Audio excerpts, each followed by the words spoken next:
Hola, ¿qué tal? Bienvenidos, bienvenidas nuevamente a esta edición de Prospectiva. Profesor Luis Antonio Fretes Carreras, un gusto compartir una nueva edición contigo. Igualmente, Jorge, un placer estar con la teleaudiencia del canal 5 Días en una nueva edición que va a ser dedicada exclusivamente a los procesos electorales y en la incorporación de las nuevas tecnologías, urnas electrónicas y también algunas reformas contemporáneas relacionadas con la equidad de género en la participación y la representación política. Sí, como habíamos visto en otras ediciones, Luis, se han realizado elecciones primarias, internas de los partidos políticos, generales, para elegir presidente, miembros del Congreso Nacional, incluso una constituyente en Chile, ¿verdad? En toda la región hubo elecciones. Sí, hay una agenda electoral que no paró o que se está reeditando a pesar de la pandemia, ¿verdad? Ese tema ya lo hemos analizado y creo que en esta oportunidad veremos la introducción, digamos, de un nuevo elemento, si podemos decirlo así, ¿verdad? De la tecnología, de la tecnología como mediación del voto. Y ahí se nos plantea unas discusiones muy interesantes, ¿verdad? Nuestra democracia está basada generalmente sobre el voto directo. ¿Son las urnas electrónicas, los nuevos mecanismos de elección, una especie de mediación hoy del voto?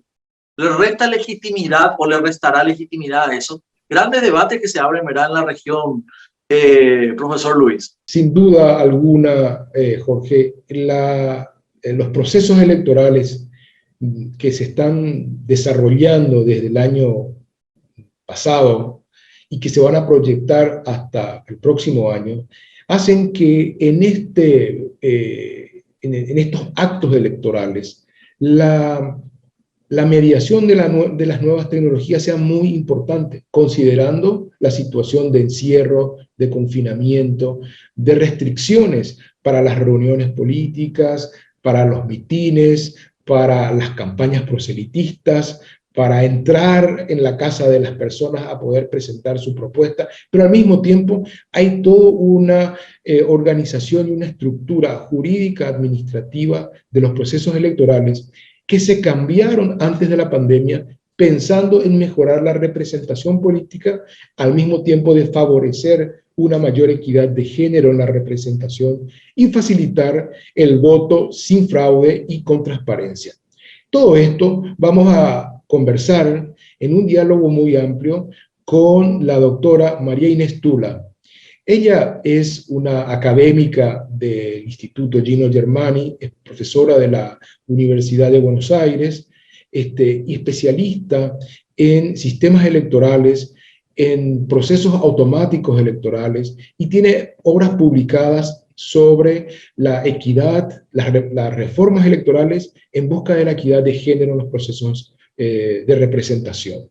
Entonces, María Inés nos va a plantear la dinámica que representan todas estas incorporaciones, no solamente tecnológicas, sino también de reformas en la legislación para poder garantizar una mejor representación política. Y seguro que también analizaremos con ella lo que podríamos llamar la tipología del voto, ¿verdad? Hoy hay voto preferente, hay voto directo, bueno, todas esas modalidades que se presentan en el sistema electoral, ¿verdad? Y que nosotros mismos en Paraguay hemos experimentado ahora recientemente en las internas y que lo vamos a volver a experimentar en las próximas generales municipales de octubre. Bueno, con la profesora entonces María Inés Tula de la Universidad de Buenos Aires, también ella es miembro del CONACYT y ha producido interesantes publicaciones, libros, papers académicos sobre estos temas, Luis Fretes. Entonces, antes de pasar a nuestra entrevista con ella, queremos saludar a nuestras audiencias, agradecerles porque nos siguen y que pueden seguir haciéndolo a través de nuestras redes sociales, en Twitter, en Facebook, Instagram, Nos pueden enviar correo electrónico con sugerencias de temas, ajustes que sean necesarios hacer en este espacio en el siguiente correo electrónico, prospectivatv@gmail.com. Así que nos escriben ahí y nos siguen a través de las redes sociales. Y como siempre recordamos, pueden ver la repetición de este programa y de otros que hemos hecho. Los jueves es la edición oficial, pero luego se repiten los fines de semana a través del canal 16 de Tigo y de Flow. A las 17 horas. Los sábados. A las 17 horas los fines de semana, exactamente. Sí. Vamos a aprovechar también para poder agradecer al Grupo Kraken con sus Gómez de Castro Apartments que nos prestan sus instalaciones para desarrollar nuestro programa, así como al equipo de 5 días a través de Nilsa Duarte Ferreira y todo el gran equipo que nos acompaña. Quería hacer una última puntuación antes de ir al corte, Jorge. Uno de los problemas que enfrentan los sistemas electorales hoy en día es la desconfianza. Hemos observado cómo una de las democracias más consolidadas del mundo, como la de Estados Unidos, ha sido objeto de una acción por parte del expresidente Donald Trump para poder descalificar los resultados y planteó incluso una situación de fraude. Ese no ha sido el único caso que hemos observado en América en general. Hemos observado también en otros países. Y la última experiencia que tenemos sobre el sistema de la integridad de los procesos electorales es la del Perú, ¿verdad? Donde la victoria del candidato ganador es por un margen muy pequeño y se instaló la situación de una desconfianza a partir de los procesos electorales. Pues bien, la incorporación de la tecnología, de las urnas, también trae aparejada una situación de desconfianza. ¿Serán que las urnas son maniobrables? ¿Se pueden sabotear las elecciones? ¿Se puede torcer el voto popular modificando los programas o el software de una de estas computadoras? Y la verdad es que le vamos a plantear a María Inés cuál es la diferencia entre una urna electrónica y una máquina de votación electrónica, porque ahí hay una distinción muy importante. Y finalmente, el otro grave problema es que estos sistemas que intentan también favorecer el voto preferencial de las personas pueden llevar adelante un desequilibrio en la equidad de género en la representación política. Pues bien, ¿cómo hacerlo? Es parte de nuestro diálogo que vamos a empezar en los próximos minutos. Luis, a propósito, hay que recordar que en Paraguay tenemos una ley de paridad. ¿Sí? Una ley de cuotas tenemos, una ley de cuotas. ¿Cómo? Una ley de cuotas. Sí, pero también se contempla la paridad entre hombres y mujeres en la confección de una lista, en la confección de una comisión directiva. ¿Será que con este nuevo sistema se alteraría eso? Bueno, eso dejamos luego para las conclusiones, pero podemos ir analizando con nuestra invitada de hoy. Ahí tenemos que saber distinguir lo que es la paridad y lo que es la cuota. La paridad es 1 a 1. La cuota es un porcentaje en un conjunto. Pues bien, ahí es donde vamos a hablar precisamente con María Inés para poder profundizar la situación de la representación política. Nos vemos en unos minutos y abordamos estos temas con María Inés Tula.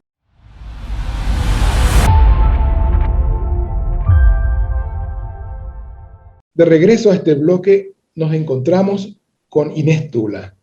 Muy buenas tardes, muy buenas noches, Inés. Un gusto encontrarte por este medio y conversar sobre sistemas electorales y los procesos electorales en América Latina. ¿Cómo estás? Muy bien, Luis. Bueno, muchas gracias por la invitación. Un gusto compartir con ustedes este encuentro. Inés, te habíamos convidado para entablar este diálogo pensando en los procesos electorales de América Latina.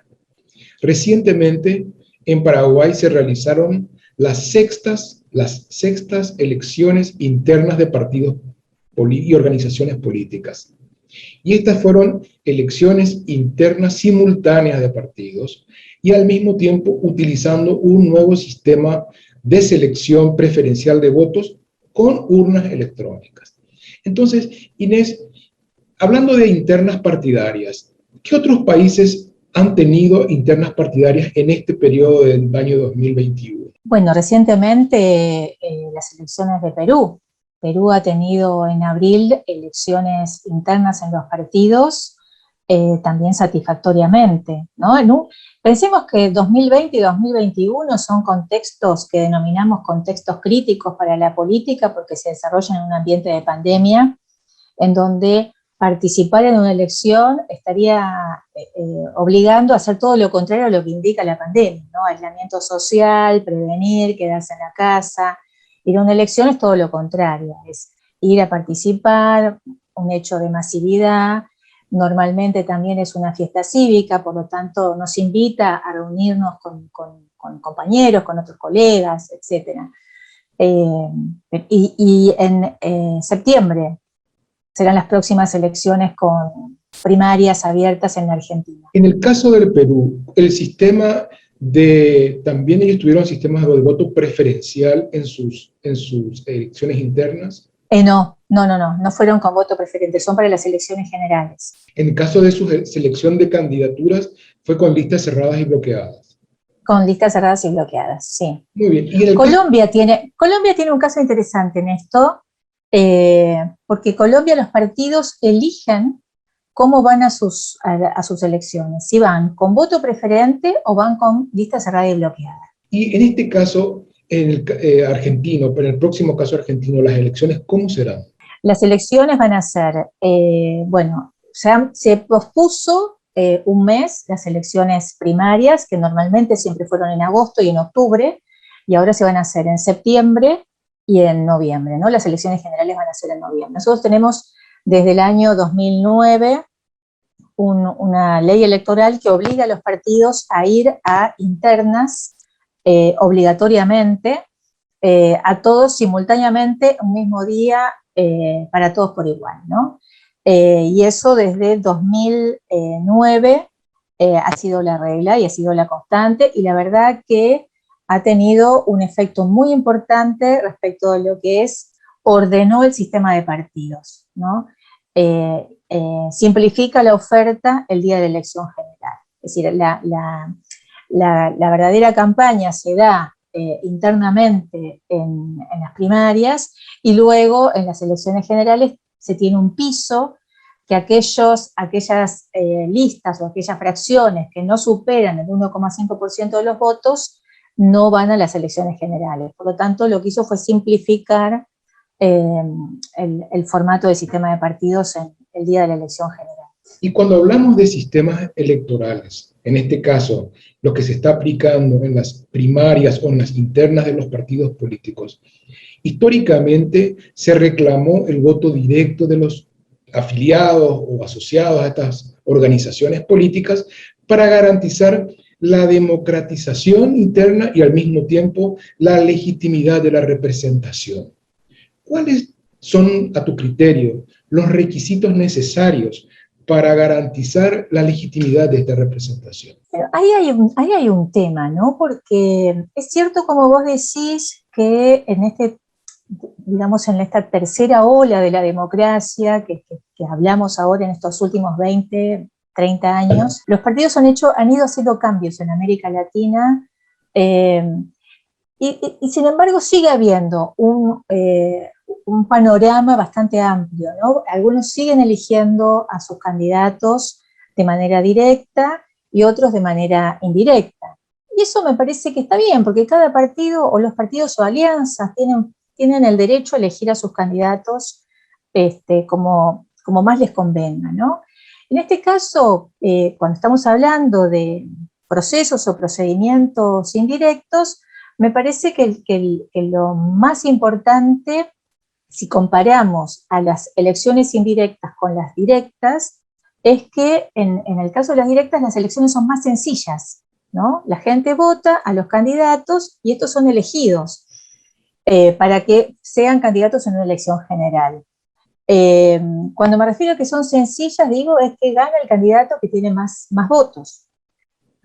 Por lo tanto, eso lo hace que, a diferencia de lo que son las elecciones de candidaturas en convenciones, en asambleas, en congresos partidarios, que llevan por ahí mucho tiempo, que normalmente son a puertas cerradas, se lo considere como vos decías anteriormente, menos democráticos que las elecciones directas, ¿no? Y en este sentido, pensando en la aplicación del voto directo en las internas de los partidos, ¿estas generan mayor estabilidad en el sistema político o traen mayores alteraciones al sistema? Bueno, ahí depende mucho del contexto. No es una variable que nosotros podemos analizarla únicamente, sino que depende mucho de qué tipo de partidos estamos hablando, cuán organizados están, organizados institucionalmente, ¿no? ¿Cómo es el sistema de partidos? ¿Cómo es la competencia o la convivencia en estos partidos el día de las elecciones?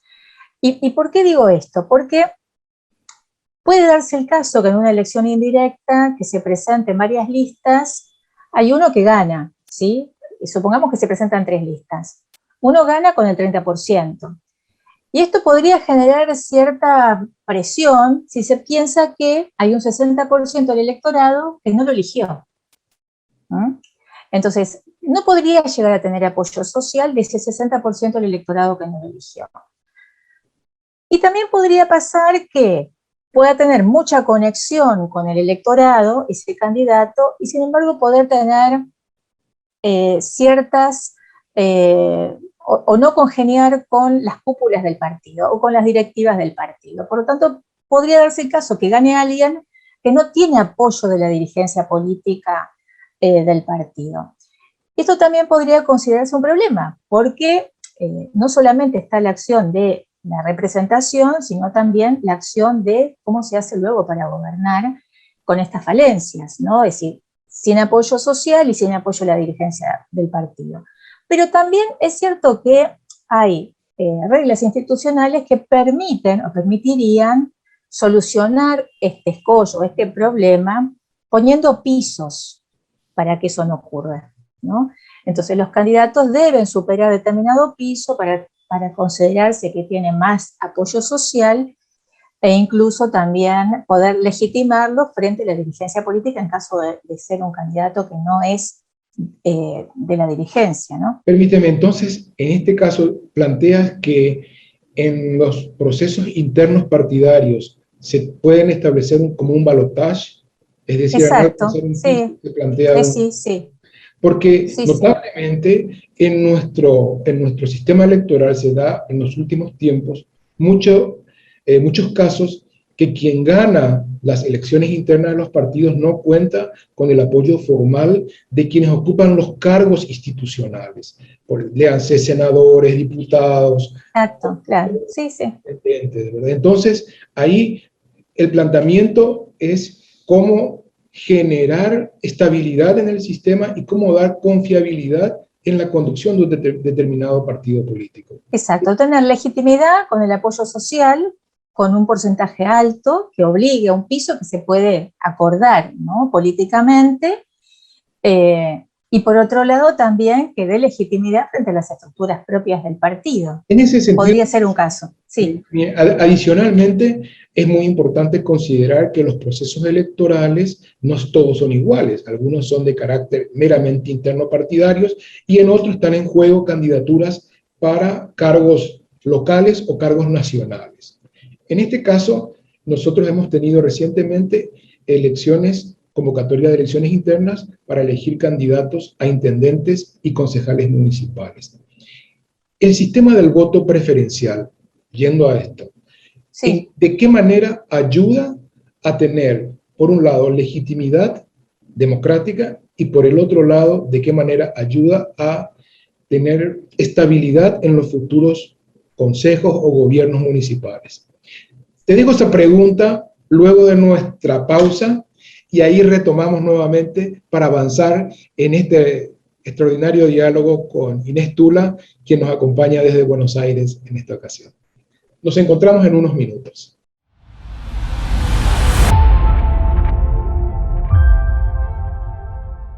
De regreso en Prospectiva, continuamos en el diálogo con María Inés Tula, quien nos acompaña desde Buenos Aires. Y en el bloque anterior habíamos hablado de los procesos electorales internos en los partidos políticos. Y la pregunta que quedó pendiente es: ¿cuál es la relevancia que estos procesos electorales se refieran a elecciones municipales o elecciones nacionales.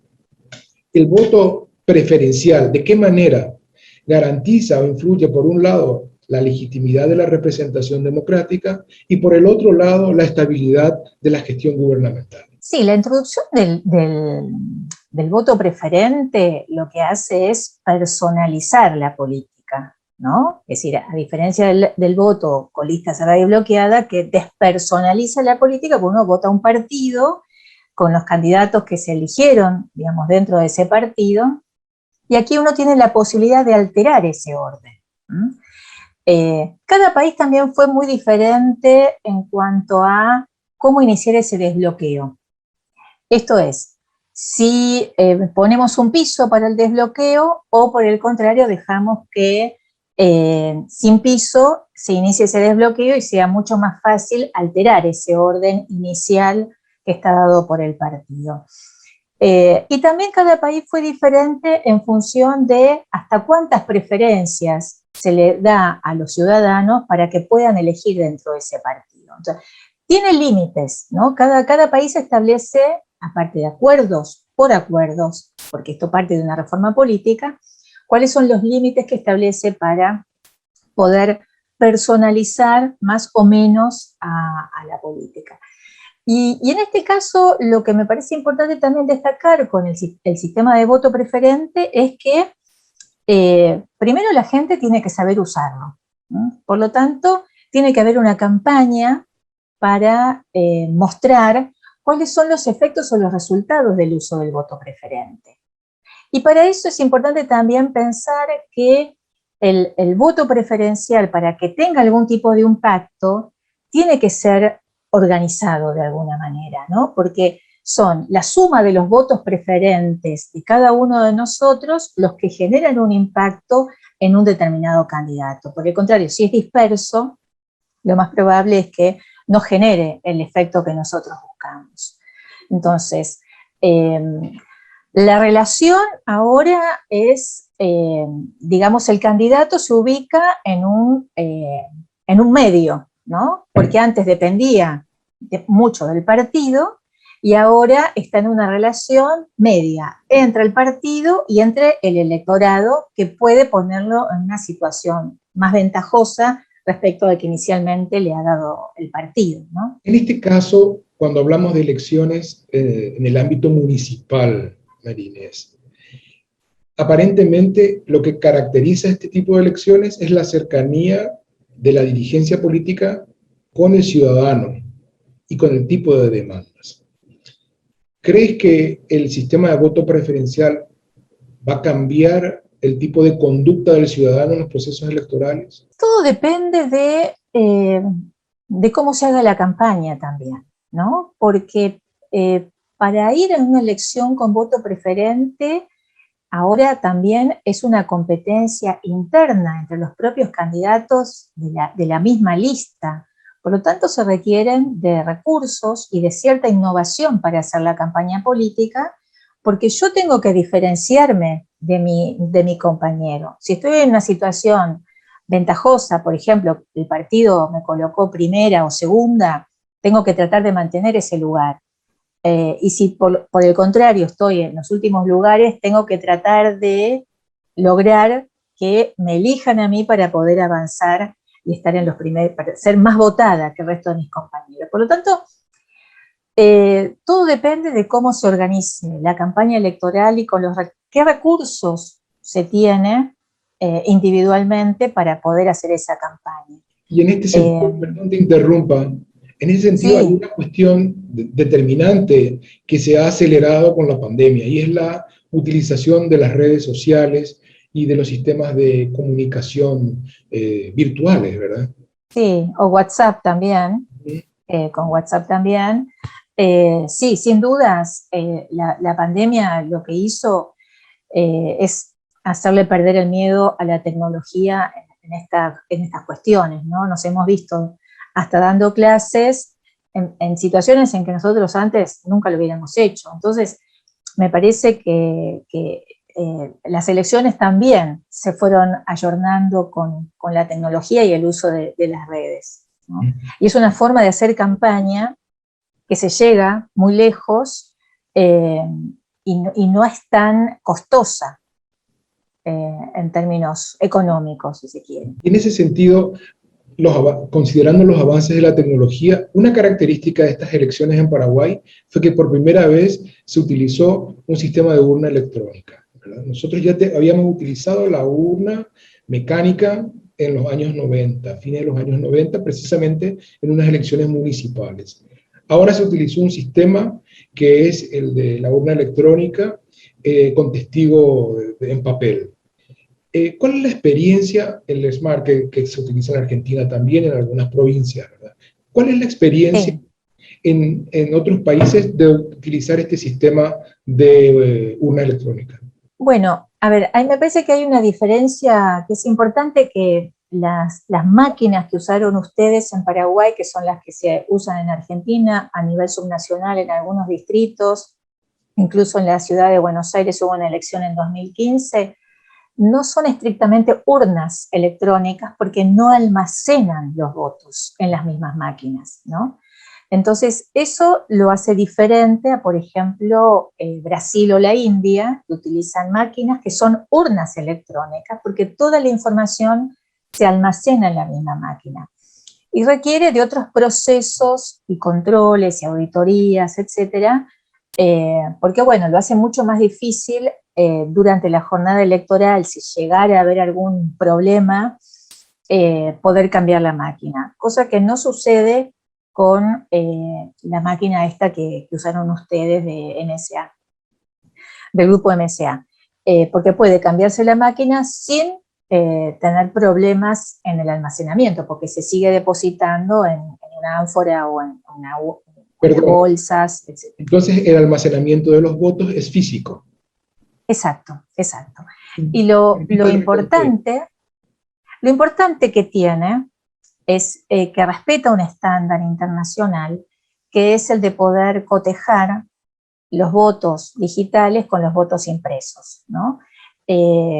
Cosa que tampoco sucede en Brasil y en la India, que todo es digital. Entonces, en un proceso, si se quiere, de tecnologización de la jornada electoral, el proceso de emisión del sufragio, me parece que es importante poder tener esta primera etapa en donde se puedan cotejar, que el mismo elector pueda cotejar el voto que realizó, ¿no? Que pueda chequear que efectivamente lo que aparece impreso es lo que está en ese chip que está embebido en la tarjeta. Adicional a toda esta, digamos, infraestructura, está la utilización de los sistemas de transmisión rápidos de resultados, los famosos TREP, ¿verdad? Que han tenido innumerables inconvenientes en los últimos años en diferentes procesos electorales. En Centroamérica, yo recuerdo ahora el de Bolivia, ¿verdad? Que se suspendió, el de Paraguay en el año 2018, que tuvo caídas, ¿verdad? Entonces, ¿cuál es tu opinión al respecto de estos sistemas de transmisión rápidos de resultados electorales? Bueno, depende mucho también de los países, de cada país y de cuándo se define el resultado final, ¿no? Si son resultados provisorios, hasta tanto están los resultados definitivos. Entonces, eso puede tener entre 2 o 3 días hasta que se pueda saber los resultados finales, que son los definitivos. Una vez que se cotejan los votos, una vez que se terminan definiendo si los votos son válidos o nulos, en aquellos casos en que hayan sido, por ejemplo, recurridos o impugnados, ¿no? Pero bueno, lo que ha permitido es generar, tener unos resultados relativamente rápidos para poder despejar esa ansiedad que genera tener resultados rápidos en algún sector de la dirigencia política. Me parece que la idea principal ha sido esa, hasta tanto después se puedan catalogar con los resultados definitivos. Sí, sin embargo, María Inés, aquí hay algunas dificultades que se han planteado en algunos procesos electorales. El más reciente, el del Perú, donde la diferencia de votos es tan pequeña que es imposible establecer como un resultado final lo que salga del TREP. Y lo mismo ha ocurrido en las elecciones internas en Paraguay. Ahora, ¿qué grado de confiabilidad pueden tener estos sistemas de transmisión rápida de resultados? Tienen que tener controles, tienen que tener muchos controles. Por otro lado, el caso de Perú me parece que es un poco más complejo. En el caso de Perú, no sé cómo es en Paraguay, pero en Perú, por ejemplo, se destruyen las boletas una vez que se tiene el acta ya emitida a nivel de mesa. Por lo tanto, Perdón, lo que tiene... así fue aquí en el año 2018.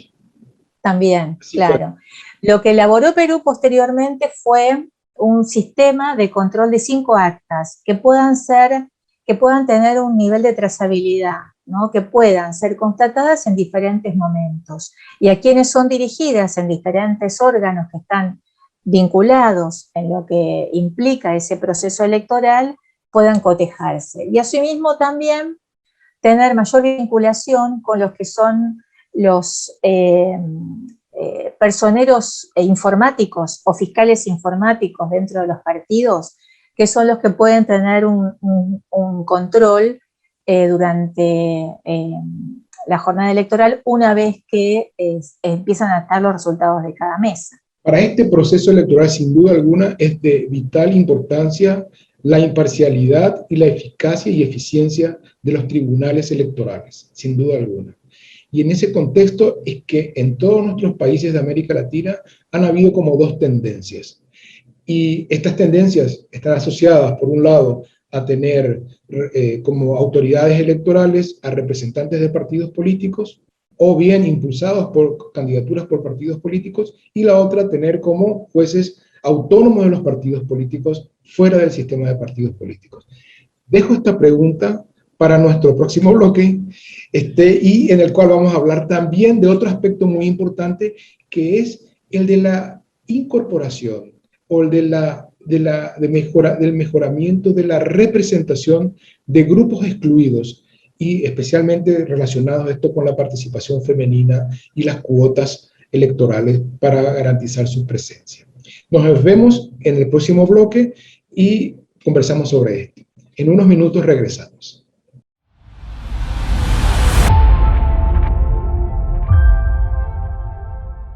De regreso a nuestro bloque de análisis, estamos acompañados de María Inés Tula, quien es una especialista a nivel internacional de sistemas y procesos electorales.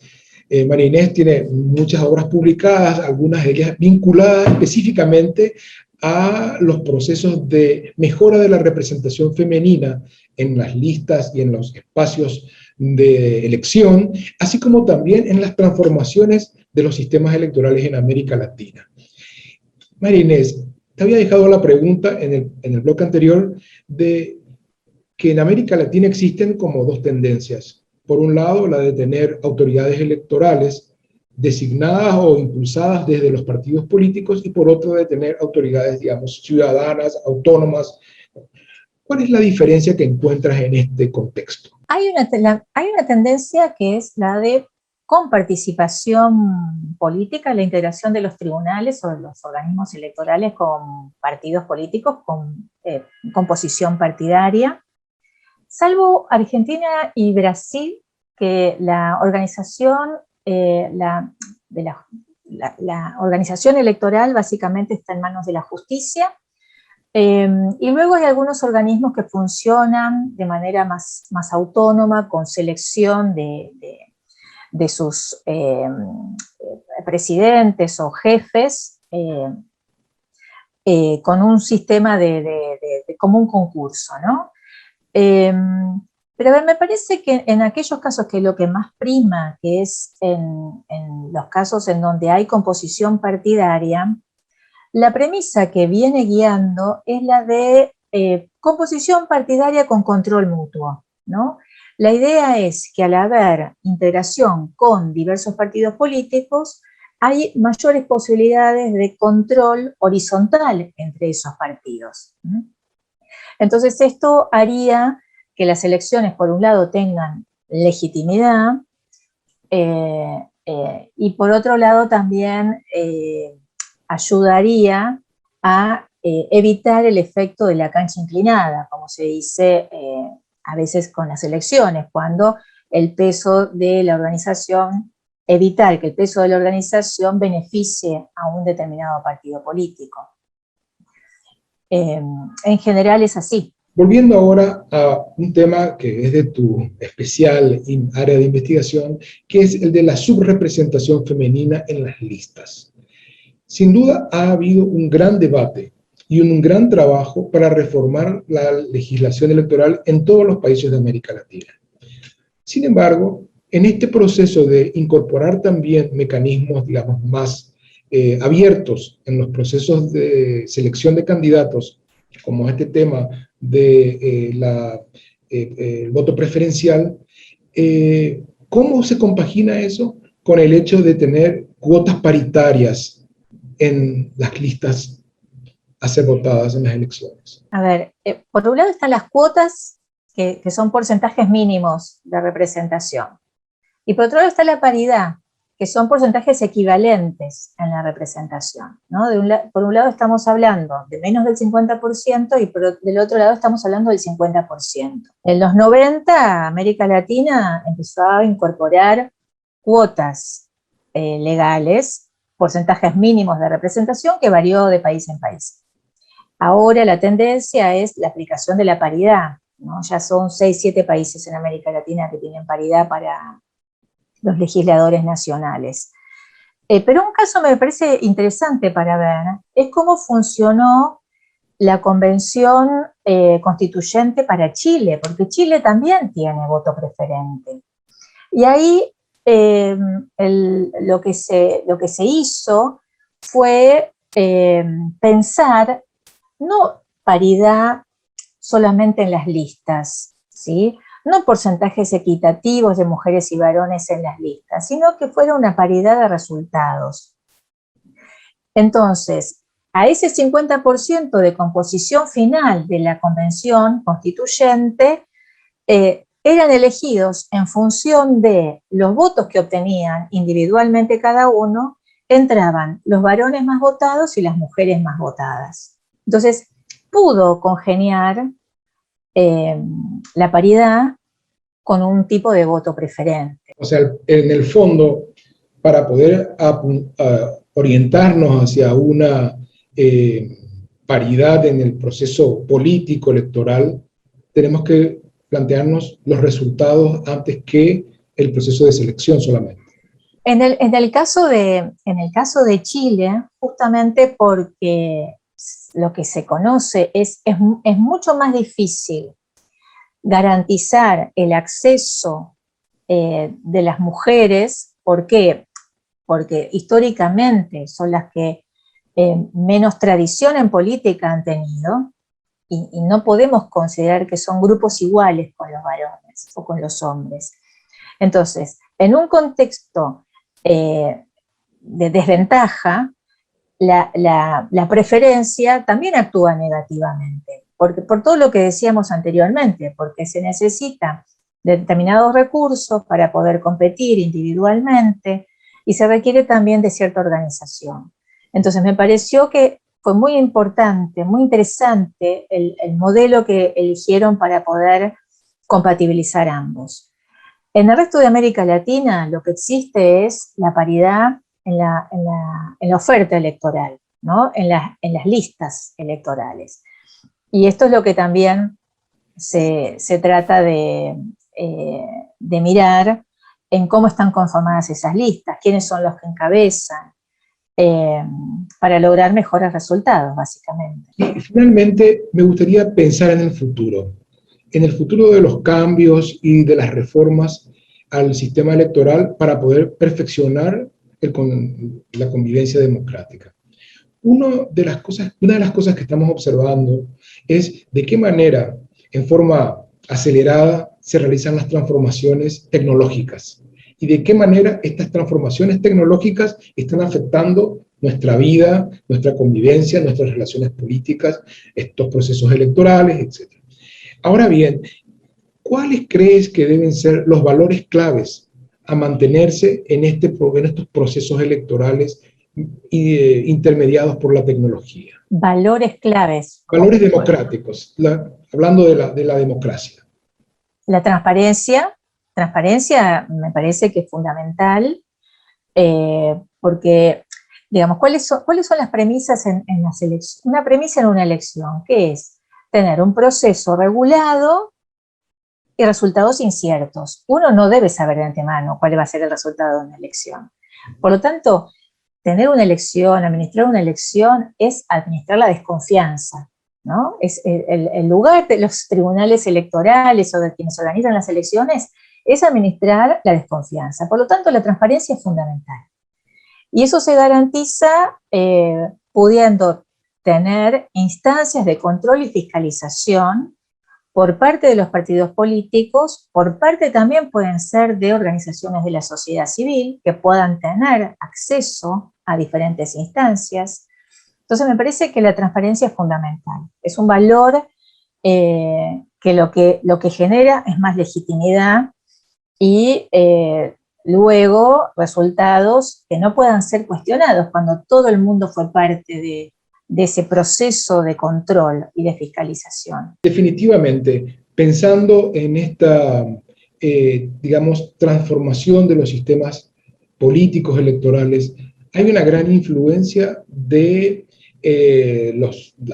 las encuestas, se supone que son mediciones científicas, digamos, la utilización de por la propaganda a través de algoritmos que hacen que tengan, digamos, más difusión algunas candidaturas que otras.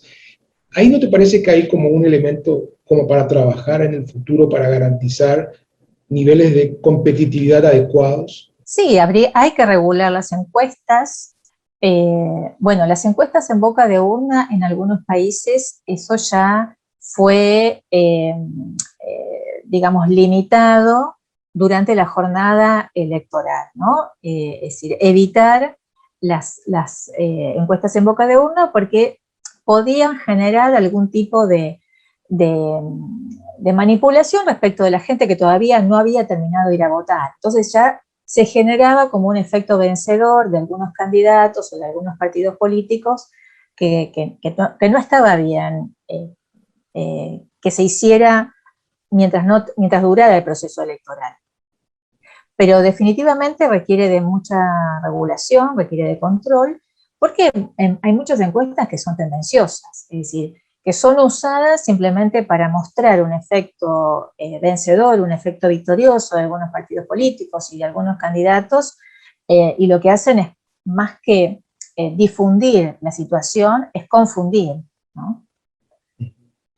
Pero sí requiere de regulación, requiere de mucha regulación. Y para cerrar nuestro diálogo, ¿cuál es tu balance de los procesos electorales que se han desarrollado hasta ahora en América Latina?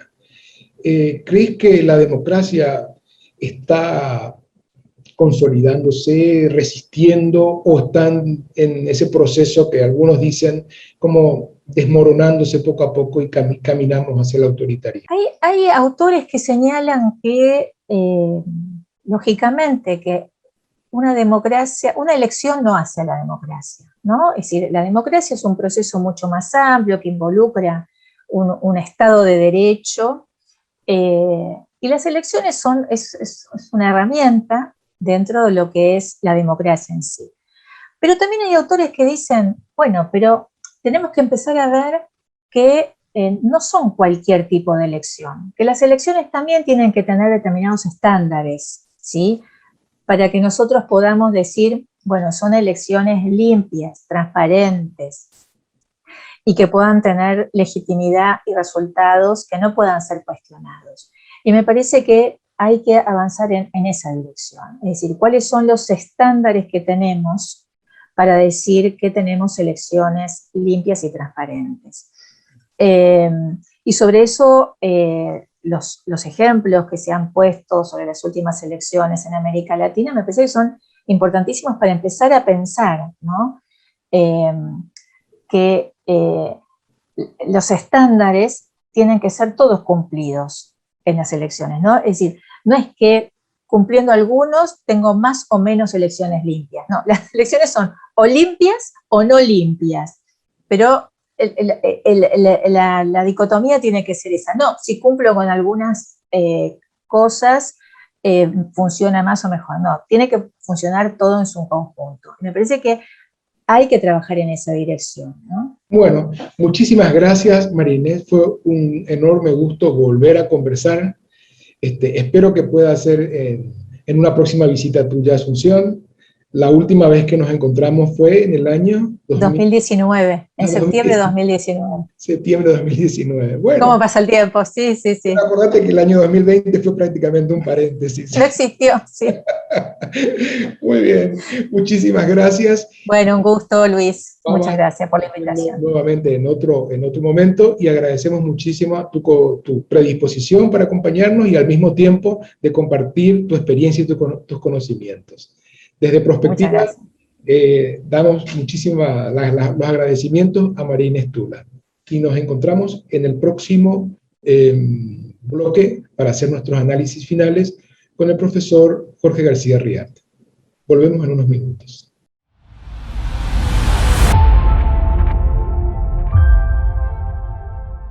Bueno, de vuelta en este último bloque de nuestro espacio Prospectiva por las pantallas del canal 5 Días. Interesante, profunda la entrevista con María Inés Tula, profesor Fretes, elementos que podemos extraer de esta exposición y que siempre acostumbramos en este espacio, en este último bloque, ponerlo en resalto, ¿verdad? Hacer una especie de subrayado para que nuestras audiencias también pudieran tener mejor comprensión y a la vez tomar mejores decisiones. ¿Qué extraemos, qué conclusiones tomamos de la entrevista, Luis? Mira, Jorge, creo que el diálogo con María Inés fue un diálogo que pasó de una descripción de los diferentes modos de representación, particularmente de las internas partidarias, porque coincidimos en las elecciones internas simultáneas de los partidos políticos en Paraguay, y alrededor de ello un poquitito hicimos nuestro análisis. Y por lo tanto, uno de los elementos fue si el voto directo en realidad es un instrumento superior o más eficiente para trasladar la voluntad y la representación política en cargos electorales o en cargos públicos, ¿verdad? Y la confianza. Si realmente transmite esa voluntad de las personas en la emisión del voto. Y sin duda alguna, el voto directo representa una fórmula de intervención de las personas que garantizan, digamos, una autenticidad, ¿verdad? Pero no hay que desconocer que en el intermedio se articulan los tipos de organizaciones de los partidos. Y eso es lo que ella hace una referencia. Dice que los sistemas van variando de país en país. Y en algunos países hay como una mayor tradición en el sistema de articular a través de partidos políticos más institucionalizados, menos caudillistas, llamémosle así, que dependen más de su organización. Pues bien, en buena parte de América Latina esto no acontece. Es precisamente el liderazgo, es precisamente la articulación de grupos de intereses la que desarrolla el mecanismo de procesos electorales en sí. Y por lo tanto, lo que tenemos es que el voto directo se puede ver mediatizado por lo que se llaman las estructuras partidarias. Sin contar otros elementos que también pueden ser complejos, como por ejemplo la incorporación del dinero mal habido o la disponibilidad de muchos recursos financieros como para poder garantizar sistemas de transporte, sistemas de pagos a los votantes, como que son, digamos, el clientelismo, todo eso, digamos, distorsiona la intención que tiene la aplicación del voto directo. Y aquí es muy importante considerar, en el momento del análisis, que los procesos electorales que exigen la participación directa de las personas requieren adecuados sistemas de transportes, porque los centros de votación normalmente no están muy cerca de del lugar donde viven las personas. O a veces por una cuestión de economía, se concentran los locales de votación en 2 o 3 locales que hacen difícil el acceso a muchas personas. Y por lo tanto, el transporte es fundamental. Y en la medida que el transporte no sea público, gratuito, de fácil acceso, siempre va a depender de un grupo que tenga el control del sistema de transporte. No sé si me estoy dando a entender. Ese es un problema central en el tema del voto directo. Y por el otro lado es el de la incorporación en los últimos tiempos de mecanismos para seleccionar candidatos de mayor preferencia. Los mecanismos, como se llama, el voto preferencial. Nosotros acá le llamamos listas desbloqueadas, ¿verdad? Que en realidad es el desbloqueo de un solo candidato, no es el desbloqueo total de la lista. No se desbloquean. Sí. Entonces, acá nos enfrentamos a una serie de reformas electorales en el sistema electoral que en teoría facilitarían la mejor representación de la voluntad popular, pero sin embargo deben estar acompañados de algunos otros elementos que garanticen que esta voluntad se pueda manifestar libre, espontánea y con confianza en el proceso electoral. Eso creo que fue, digamos, la primera parte que abordamos con María Inés. La otra estaba relacionado con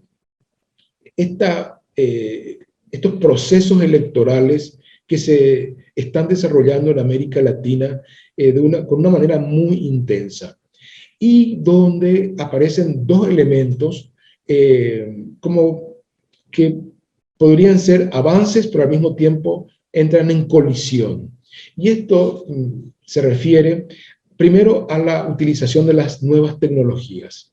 Le llamamos nuevas tecnologías a la aplicación del Internet, a la utilización del sistema electrónico, a la utilización de maquinarias para poder proceder al voto y al mismo tiempo contarlos o almacenar los votos y transmitirlos en forma rápida a un centro de conteo como para tener resultados, digamos, rápidamente.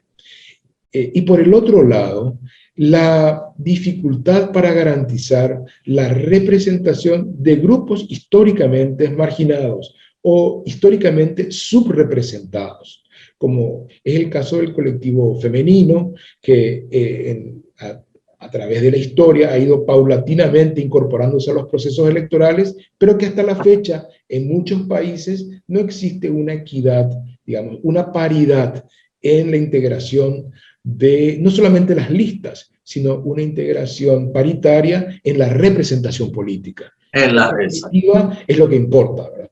Entonces, decíamos por un lado, el proceso mecanizado, digamos, tecnológicamente de las elecciones, trae como algunos problemas de confianza en las personas. Y es lo que habíamos hablado en el primer bloque, de que a partir de estas denuncias de manipulación que se hicieran en los 2 últimos procesos electorales de Estados Unidos, de intervención de hackers, primero en las elecciones donde resultó ganador Trump, y luego posteriormente en las últimas elecciones, también con denuncias del propio Trump, encontramos que los sistemas electorales se han fragilizado. Están en duda. Y eso hace que sea necesario definir algunos aspectos que permitan, por un lado, disponer mecanismos confiables, como por ejemplo es el caso de las urnas electrónicas utilizadas en las recientes elecciones, donde no estamos aplicando el voto electrónico. La diferencia entre el voto electrónico y las urnas electrónicas es que en el voto electrónico, como bien explicó María Inés, la máquina es la que hace el conteo y es la que guarda los resultados, almacena los resultados. Y es desde ahí que se extrae para el cómputo. Eso, ya sea en un CD o en una transmisión por internet, en tanto que la urna electrónica solamente facilita la selección de los candidatos para la impresión de un boletín. Y ese boletín... Elimina las papeletas. Exacto. Y sustituye por una tarjeta con chip. Papeleta, lo que tiene es lo siguiente, en realidad es lo mismo que una papeleta. La diferencia es que está impresa en un formato, ¿verdad? Está impresa en un formato. Y permite almacenar en forma física. Y ante cualquier duda de que no coincida los resultados o estén en cuestión los resultados de esa máquina, se pueden verificar los votos físicos, las papeletas físicas en este caso, o las tarjetas en el sentido físico, y se puede hacer el reconteo. Esa es la garantía de la urna electrónica, que no es la de el voto electrónico, porque ahí no hay dónde revisar, no hay dónde físicamente controlar, sino que es simplemente la expresión de un número en un sistema informático. Entonces, esa es una de las cuestiones centrales hoy en día en la utilización de las máquinas o de los sistemas de Internet o electrónicos, ¿verdad? Ahora bien, por el otro lado, el otro aspecto, porque que me parece interesante analizar en profundidad, es el de la representación de género. En este sentido, nosotros como sociedad hemos visto cómo ha evolucionado de una manera muy lenta, primero en la incorporación de las mujeres al proceso de votación, es decir, como votantes, ¿verdad? Si bien esto data de los años 60, sin duda alguna, del siglo XX, ¿verdad? Sin duda alguna, su actuación en el campo de lo político siempre fue marginal. Y lo hemos visto nosotros en un programa con Bárbara Potax, no sé si te acuerdas, cuando ella decía, en la historia del Paraguay hay como una ubicación del género femenino en el ámbito del hogar, y el campo de lo político como que no tenía un espacio, ¿verdad? Y hoy en día esa dinámica se ha transformado. Esa dinámica está en un proceso de transformación muy acelerada, a tal punto que la tendencia es a la procura de encontrar espacios de representación paritarios, es decir, hombres y mujeres en igual proporción, ¿verdad? Ahora, ¿qué está pasando? La utilización de los recursos tecnológicos, y no decir de los recursos financieros, muchas veces hacen que esta intención de paridad termine siendo desbalanceada. Y por lo tanto, esta tendencia de normativas legales, de establecer cuotas favorables a la integración de mujeres en la representación política, se puede haber desvirtuada, se puede haber corrompida en su materialización. Y por lo tanto, ahí vamos a tener algunos problemas, como por ejemplo lo ha tenido en el caso de la constituyente chilena, ¿verdad? Donde notablemente el sistema de voto favorece más a los hombres, pero por la normativa se establece que la representación sea paritaria. Es decir, la reforma es una reforma de eficiencia del sistema, no de inicio, no de no solamente establecer, digamos, la representación paritaria en el proceso de la votación. Lo que aquí quiere es que en el resultado también exista paridad.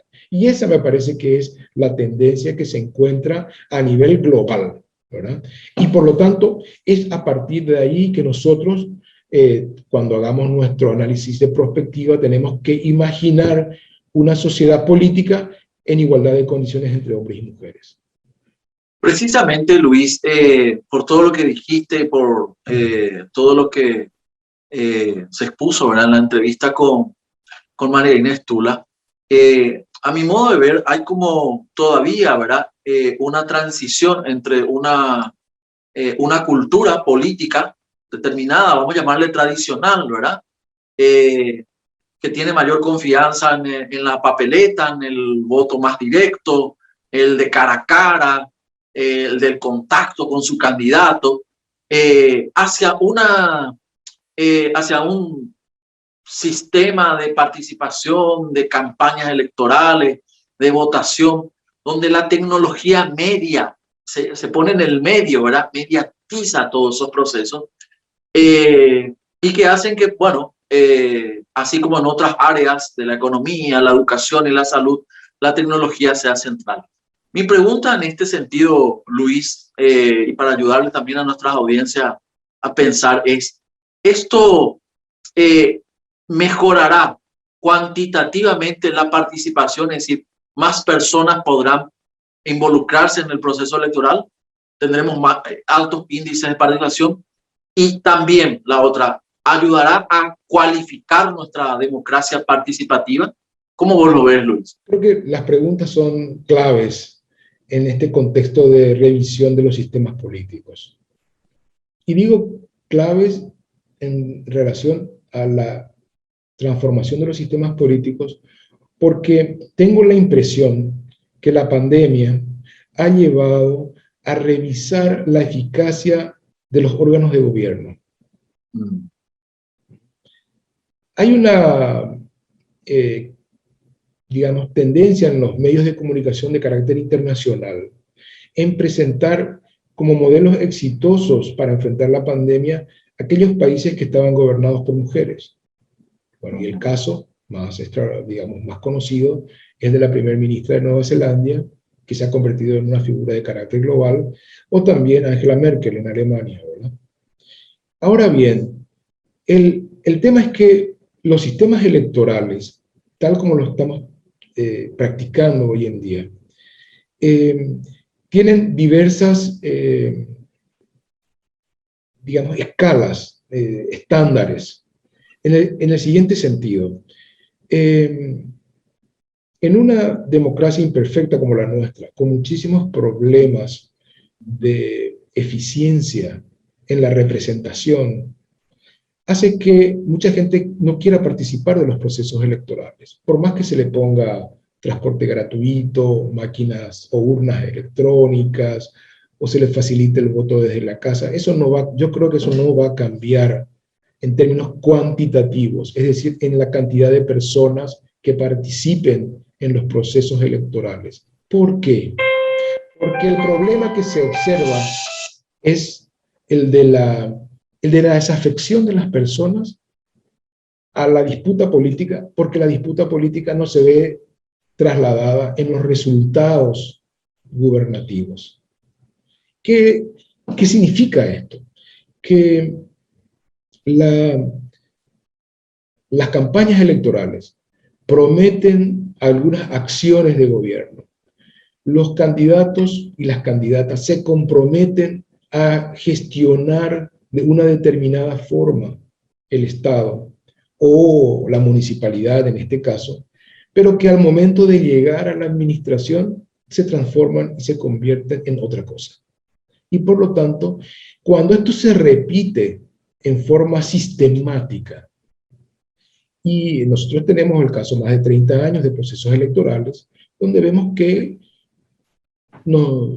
muchos dirigentes políticos, no digo todos, muchos dirigentes políticos traicionan este compromiso. Entonces la gente dice, no vale la pena votar. Entonces ahí en términos cuantitativos, yo no sé si esto va a mejorar el hecho de que se incorporan las nuevas tecnologías, se aplique el sistema del voto preferencial, yo no sé si esto va, no estoy seguro, y es más, yo creo que no va a aumentar la cantidad de votantes. Lo que sí va a pasar es que en la medida que existe un mayor debate político, en la medida que los problemas comunes se pongan en cuestión en el ámbito público, y la gente ahí puede intervenir, ahí sí vamos a mejorar la cantidad de personas para participar en un proceso electoral. ¿Por qué? Porque va a estar en juego cuestiones de sus intereses en forma directa. Y eso probablemente es lo que explica por qué en las elecciones municipales muchas veces participan más que en las elecciones nacionales. Ese es por un lado lo que hacía la cuestión cuantitativa. Ahora, en la relación a lo cualitativo, las reformas electorales implementadas en América Latina han impulsado básicamente cuestiones como, por ejemplo, la estabilidad de sistemas de tribunales independientes, es decir, tribunales electorales que actúan en forma independiente. Y ahí es muy importante el tipo de conformación, si están integrados por exponentes de partidos políticos o si están integrados por personas ajenas a los partidos políticos. Esto no quiere decir que los jueces electorales no tengan identidad política, pueden tenerla.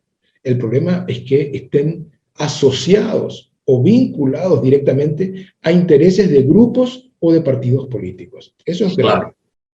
Claro. Por el otro lado, otra de las reformas que han impulsado para mejorar la calidad de los procesos electorales está relacionado con la transparencia del proceso mismo, que está relacionado no solamente con el hecho de ir a votar en un espacio público o de tener una urna transparente de hule o de vidrio, una cajita de vidrio, una cosa así. No, está relacionado con los sistemas de controles.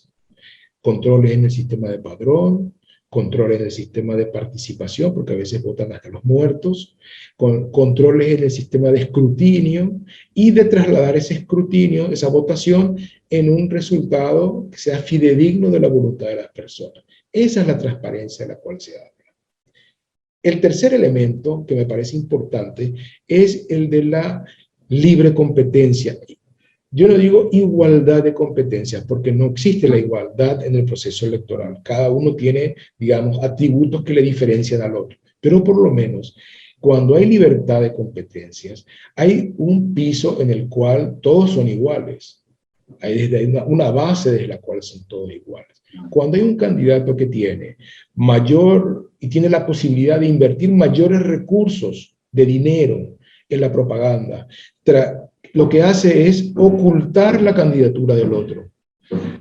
Lo que hace es, digamos, anular la difusión de la propuesta del otro. Y entonces concentrar exclusivamente la atención del público en una u otra posibilidad. O la manipulación de las encuestas, como las hemos tenido nosotros. Entonces, claro, ahí es donde tenemos, digamos, estos elementos que hacen a la calidad de los procesos electorales. Bueno, Luis, el análisis excelente. Nos hemos excedido un poquito del tiempo en este bloque de conclusión, pero esperamos que la información que hayamos transmitido sea de utilidad de nuestras audiencias, a quienes agradecemos que nos sigan todos los jueves y luego en los espacios de repetición. También agradecemos a quienes nos acompañan a través de las redes sociales, a quienes nos dejan sus comentarios, sus aportes, sugerencias y participan de nuestra pregunta semanal. Podríamos formular la última pregunta para colocar en nuestras redes, Luis, y así seguimos en contacto con nuestros públicos, con nuestras audiencias, pensando y reflexionando sobre este tema de sistemas electorales. Colocamos entonces esa pregunta. ¿Mejorarán los sistemas electrónicos la cualidad y la cantidad de la participación? Lo vamos a colocar en instante y ustedes siguen con nosotros. Muchísimas gracias, Luis, por este espacio nuevamente en el canal 5 días. Nosotros prometemos encontrarnos nuevamente en una semana, aquí por el canal 5 días, que se transmite por el canal 16 de Tigo y por el canal 16 de Flow. Hasta entonces, Luis. Sí mismo, Jorge, agradecemos a quienes nos apoyan, al grupo 5 días, por supuesto, y al grupo Kraken con sus apartamentos Gómez de Castro Apartments, quienes nos ceden gentilmente las instalaciones para desarrollar este programa. Y también agradecemos a nuestra audiencia que nos acompaña y que se contacta con nosotros a través de las redes sociales de Instagram, de Facebook, de Twitter y a través del correo electrónico que se encuentra en nuestra pantalla. Muchísimas gracias y nos encontramos la próxima semana. Sí, Luis. Hasta entonces. Chao. Hasta entonces. Nos vemos.